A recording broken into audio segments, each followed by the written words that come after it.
అనకాపల్లి జిల్లా ఎర్నాకులం ఎక్స్ప్రెస్ రైల్లోని అగ్ని ప్రమాదం చోటు చేసుకుంది. యలమంచిలి స్టేషన్ సమీపంలోని ఎర్నాకులం టాటానగర్ ఎక్స్ప్రెస్ రైలు 18189 B1 ఏసీ కోచ్లోని మంటలు చెలరేగాయి. తర్వాత మంటలు M2 ఏసీ కోచ్కు వ్యాప్తి చెందడంతో రైలు గొలుసులాగే భయంతో పరుగులు తీశారు ప్రయాణికులు.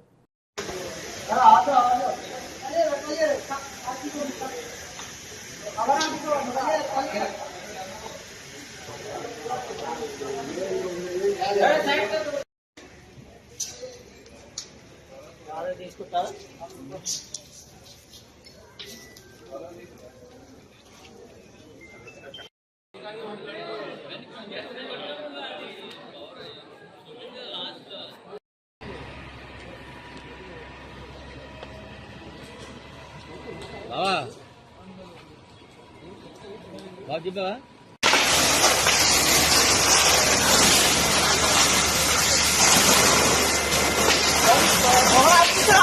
పవర్ ఆఫ్ చేశారు. ఆఫ్ అయింది.